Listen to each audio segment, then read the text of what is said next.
तो स्टूडेंट आज हम लोग सॉलिड स्टेट फिजिक्स के लेक्चर नंबर 3 के ऊपर बात करेंगे। इससे पहले जो भी 2 लेक्चर आए थे उसकी जो भी वीडियो है उसका लिंक मैंने डिस्क्रिप्शन में दे दिया है, तो वहाँ से आप जरूर जाके चेक कर लेना। पिछला वाला लेक्चर बहुत इंपॉर्टेंट होने वाला है अगर आप ये लेक्चर समझना चाहते हैं। तो हमने वहाँ पे एन इफेक्टिव के बारे में बात करी थी। किसके बारे में? N effective. एन इफेक्टिव क्या था? ये हमारा था effective number of lattice point in unit cell. तो नॉर्मली हमने देखा था कैसे हम निकालते हैं 2D के केस में, 3D के केस में, और ये अगर 4 कॉर्नर है, 6 कॉर्नर है, और ये 8 और 12 कॉर्नर। आज हम यहाँ पे मेन जो हमारे जैसे FCC, BCC और हेक्सागोनल, और नॉर्मली जो हमारा SC यानी कि एक सिंपल क्यूबिक होता है, उसमें हम देखेंगे कैसे निकालते हैं। तो सबसे पहले मैं बात कर रहा हूँ किसकी? सिंपल क्यूबिक की। सिंपल क्यूबिक, जिसको मैं आप शॉर्ट में SC बोलेंगे हम लोग, ठीक है। तो अब यहाँ पे इसके लिए एन इफेक्टिव कैसे निकालते हैं वो हमें पता होना चाहिए। तो इसके लिए सबसे पहले तो हमें सिंपल क्यूबिक क्या होता है वो पता होना चाहिए। तो देखो मैं फटाफट से ड्रॉ करता हूँ सिंपल क्यूबिक।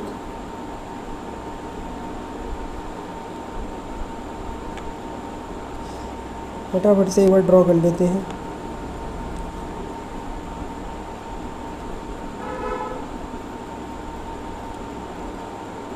तो ये एक मैंने क्यूब बनाया है।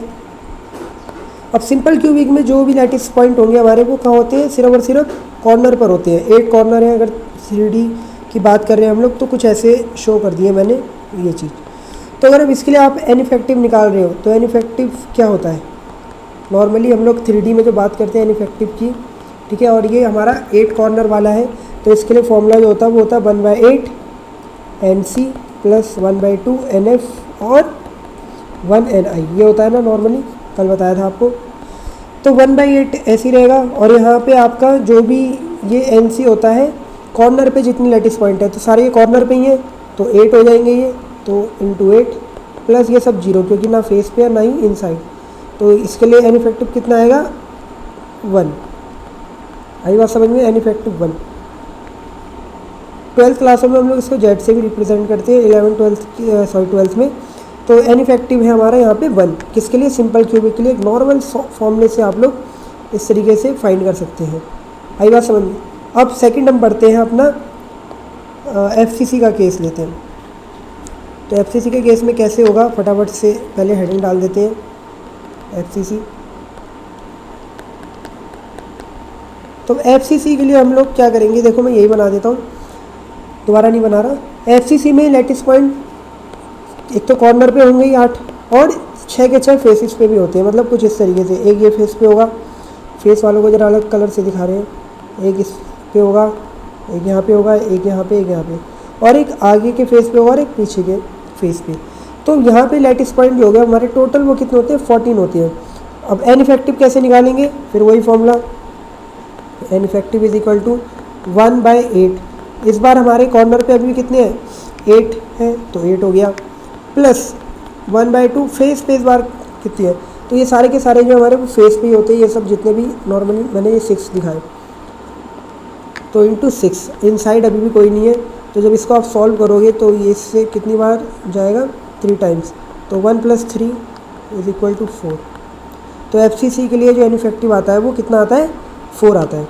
तो यहाँ से हम कैलकुलेट बड़ी आसानी से कर सकते हैं। और थर्ड अब जो है हमारा वो आता है, थर्ड किसके लिए हम करेंगे? वो करेंगे हम BCC के लिए, फॉर BCC। तो BCC के लिए भी मैं अलग से बना के दिखा देता हूँ, ठीक है, ताकि आपको कन्फ्यूज़न ना रहे किसी तरीके की। तो इसके लिए भी क्या होता है, नॉर्मली फटाफट से पहले बना देते हैं, ड्रॉ कर देते हैं।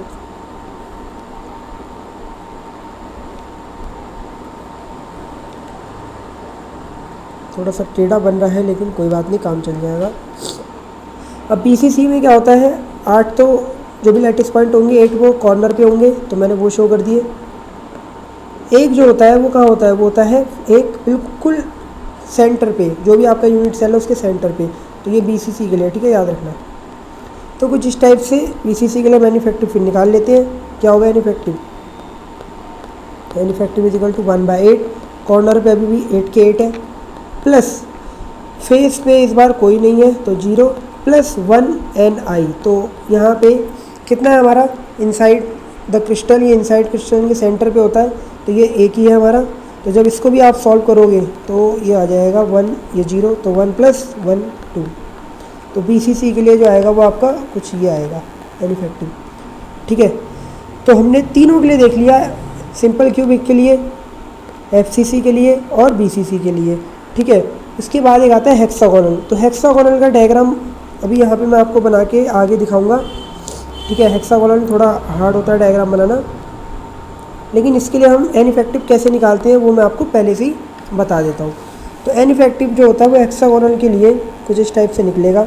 मैं लिख देता हूँ hexagonal, N effective is equal to, देखो हेक्सागोनल जो होता है वो होता है हमारा 12 कॉर्नर वाला, 3D शेप होती है और 12 कॉर्नर होते हैं।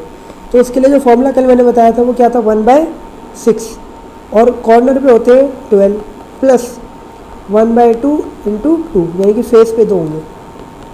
तो जब इसे आप सॉल्व करोगे तो ये आपका 2 टाइम्स जाएगा और ये 1, तो आएगा 3।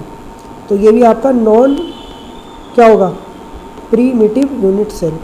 तो ये सारे हमारे जो भी BCC है, FCC है, हेक्सागोनल है, ये नॉन प्रीमिटिव है। केवल एक SC जो है वो क्या है, प्रीमिटिव, क्योंकि इसकी वैल्यू किसके इक्वल आ रही है, 1 के। तो हमें ये चीज़ पता चली किस तरीके से हम एन इफेक्टिव निकालते हैं अपने इन केसों के लिए, FCC, BCC और हेक्सागोनल के लिए।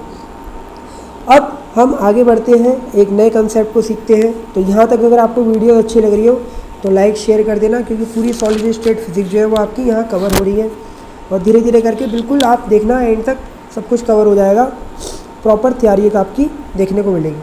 तो कंसेप्ट ऑफ बेसिस, ये आप ज़रा हेडिंग लगाएं।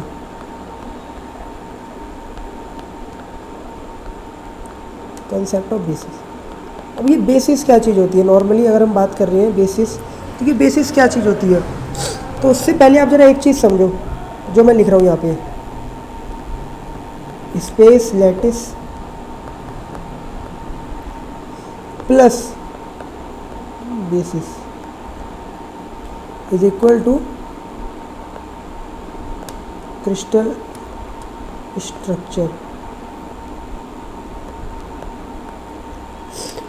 तो क्या समझने को मिल रहा है हमें ये चीज़ पता चल रही है कि एक स्पेस लैटिस, जो मैंने अभी सबसे पहले लेक्चर में स्पेस लैटिस ही बताया।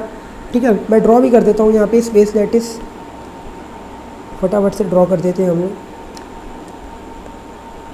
स्पेस लैटिस क्या होता है, एक स्पेस होता है इमेजिनरी पॉइंट्स का, जिसमें सारे के सारे जो पॉइंट होते हैं वो क्या होते हैं, आइडेंटिकल होते हैं, और इनफाइनाइट नंबर का होगा, ये इनफाइनाइट नंबर ऑफ पॉइंट्स होंगे यहाँ पे। तो वही ड्रॉ कर रहे हैं हम लोग। तो पहले लेक्चर में मैंने आपको बताया था, अगर आपने वीडियोस नहीं देखी तो जाके देखो, क्योंकि यहाँ पे तैयारी अगर आप कर रहे हो तो फिर अब हर चीज़ आपको क्लियर होनी चाहिए, तभी आप पेपर में कुछ कर पाओगे। तो ये मैंने स्पेस लैटिस बनाया। ठीक है, अब यहाँ पे समझने वाली चीज़ ये है कि कोई भी स्पेस लैटिस है उसमें बेसिस ऐड करके वो क्रिस्टल का स्ट्रक्चर बना रहे हैं। ठीक है, स्पेस लैटिस क्या है, ठीक है, एक तो हमारा हो गया ये स्पेस लैटिस, इसमें ये बेसिस है। अब बेसिस क्या चीज़ होती है, आप ऐसे इमेजिन करो कि ये सारे के सारे ये कुर्सियाँ हैं, आई बात समझ में, ये क्या है, एक कुर्सियाँ हैं, इसमें एक अब कोई आदमी है, ये चाहता है इसमें बैठना। ठीक है, अब एक आदमी जो है अगर वो आएगा तो वो एक चेयर में बैठ पाएगा, ये बात समझ में आ रही है, या तो वो इधर बैठेगा या फिर वो इधर बैठेगा। और अगर मान लो बहुत सारे आदमी हैं ये, लेकिन एक ही है, तो ये एक एक चेयर को क्या कर लेंगे, एक एक चेयर पे अपनी अपनी जगह जाके बैठ जाएंगे। तो अगर ऐसा कुछ सिचुएशन बनती है कि जो आपका बेसिस है वो 1 है, इसका मतलब जो पर्सन है जो चेयर पे बैठने वाला है वो केवल एक चेयर पे एक ही पर्सन अलाउड है बैठने के लिए। तो इस टाइम पे जो आपका क्रिस्टल का स्ट्रक्चर बनेगा वो कुछ इस टाइप का बनेगा। मैं ये ड्रॉ कर रहा हूँ, इधर एक चेयर पे एक आदमी आके बैठ गया, कुछ इस टाइप से। तो अगर ऐसा होता है तो हम इस टाइप के क्रिस्टल को बोलते हैं मोनो एटॉमिक क्रिस्टल। आई बात समझ में, यानी कि जब बेसिस जो है वो एक होगा, केवल एक होगा, तो इस टाइम पे जो हमारा क्या बन रहा होगा, क्रिस्टल का स्ट्रक्चर बन रहा होगा, उसे हम बोलेंगे मोनो एटॉमिक क्रिस्टल। आई बात समझ में। अब इमेजिन करो कि जो बेसिस है वो हमारा इस बार क्या हो गया, वो एक नहीं है, वो हो गए हमारे कम से कम 2। ठीक है, एक से बढ़ के अब क्या हो गया, 2 हो गया। इसको ज़रा मिटा देते हैं। अब ये बेसिस हो गए 2, मतलब अब एक चेयर पे 2 आदमी को बैठने के लिए बोल दिया गया। ठीक है, अलग अलग कलर से दिखा देते हैं, नहीं तो फिर समझ नहीं आएगा। एक ये हो गया, एक हो गया इस टाइप से। ठीक है, अब एक बंदे को बोल दिया कि जाके एक चेयर पे जाके बैठो, 2 बंदे मतलब वो। तो अब ये क्या करेंगे, जब ऐसी सिचुएशन आएगी कि 2 एटम्स, ठीक है, ये किसी एक लैटिस पॉइंट पे जाके बैठ रहे होंगे, तो उस टाइम पे जो क्रिस्टल का स्ट्रक्चर बनेगा वो कुछ इस टाइप का बनेगा, कुछ इस टाइप का।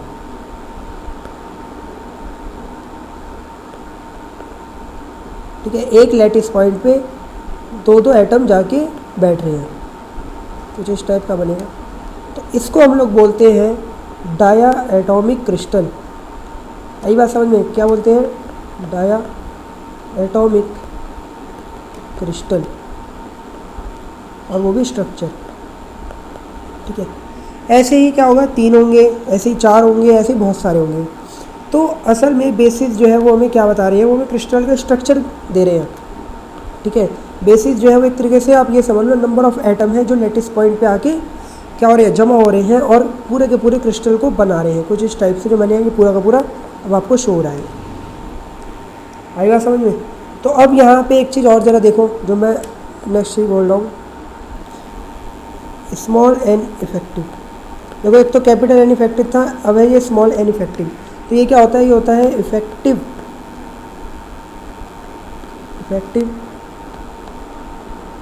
Number of atoms in a unit cell. ठीक है, क्या है ये, इफेक्टिव नंबर ऑफ एटम्स है वो इन ए यूनिट सेल, यानी कि किसी भी यूनिट सेल में इफेक्टिव नंबर ऑफ एटम्स क्या होंगे वो हम लोग स्मॉल एन इफेक्टिव से शो करते हैं। और जो कैपिटल एन इफेक्टिव जो कल मैंने कराया था वो क्या होता है, वो होता है effective number of lattice point. तो ये जो है हमारा एटम्स है वो लैटिस पॉइंट है। ठीक है, याद रखना ज़रा एक चीज़, जो मैं आपको यहाँ पे अब एक चीज़ करा रहा हूँ। अगर मैं बात कर रहा हूँ मोनो एटॉमिक क्रिस्टल की, जिसमें हमने देखा बेसिस कितने होते हैं 1, तो इसका मतलब है वहाँ पे N effective, capital N effective is equal to small N effective. मतलब क्या है इसका मतलब ये है कि effective number of lattice point जो है वो इक्वल होंगे इफेक्टिव नंबर ऑफ एटम्स के, जो मैंने अभी आपको शो करके भी बताया कि हर एक लैटिस पॉइंट पे हर एक एटम जाके अपनी जगह ग्रहण कर लेगा, वो मोनो एटॉमिक क्रिस्टल होगा। लेकिन अगर मैं बात कर रहा हूँ डाया एटॉमिक की, क्या है, डाया एटॉमिक क्रिस्टल, तो उस टाइम पे क्या होगा, जो हमारा स्मॉल एन इफेक्टिव होगा वो डबल हो जाएगा कैपिटल एन इफेक्टिव। ये बात भी समझ में आएगी। ठीक है, स्मॉल एन इफेक्टिव जो होगा वो कुछ इस तरीके से होगा, डबल हो जाएगा टाई के लिए। तो यहाँ से एक कंक्लूज़न निकलता है जो कि बहुत इंपॉर्टेंट है कि अगर मुझे नंबर ऑफ एटम्स निकालने हो इन ए बेसिस में, number of atoms in a basis, तो वो किस तरीके से निकालेंगे हम, small N effective upon capital N effective. ठीक है, जैसे सिंपल तरीके से अगर मैं बात करूँ डायाटॉमिक की, तो डायाटॉमिक में हमने क्या करा, स्मॉल एन इफेक्टिव लिया। ठीक है, और ये इसका क्या था, डबल था, तो यहाँ पे हो जाएगा तुम्हारा कुछ ये, एक सेकेंड जरा इसको थोड़ा और ऐसे करके लिख लेते हैं। जो हमारा स्मॉल एन इफेक्टिव है वो कितना है, वो है 2 कैपिटल एन इफेक्टिव के, और ये एन इफेक्टिव तो है ही अपना नीचे, तो इससे ये कट जाएगा तो 2 आएगा, तो बेसिस कितने आएंगे, 2। तो इस तरीके से हम फाइंड कर सकते हैं। तो ये एक इम्पॉर्टेंट फॉर्मूला आप याद रखना जो नीचे ड्रॉ करें। तो यहाँ आपको पता चला असल में कि किस तरीके से हम लोग FCC, BCC, हेक्सागोनल और सिंपल क्यूबिक के लिए एन इफेक्टिव क्या करते हैं, फाइंड करते हैं। फिर इसके बाद हमने एक रफली कंसेप्ट देखा बेसिस के बारे में कि बेसिस असल में क्या चीज़ है, small N effective, capital N effective क्या होता है, कैसे बेसिस में एटम दिखते हैं हम लोग। नेक्स्ट जो वीडियो होगी हमारी उसके ऊपर अब मैं बात करूँगा आपका वेवियस लैटिस, इसके ऊपर, ठीक है। वेवियस लैटिस के ऊपर बात करेंगे, फिर धीरे धीरे हम आगे बढ़ेंगे अपनी सॉलिड स्टेट फिजिक्स में। तो यहाँ तक अगर आपको लेक्चर अच्छे लग रहे हो तो प्लीज़ लाइक करना, शेयर करना। और इसके बाद मैं बार बार जैसे आपसे कह रहा हूँ कि जैसे ही हमारी ये चीज़ें ख़त्म होंगी तो आपको नेट गेट इन सब के टॉपिक वाइज न्यूमेरिकल भी कराए जाएंगे यहाँ पे, ठीक है, जो भी होंगे आपके। तो लगे रहे हमारे साथ, बने रहे। Thank you for watching.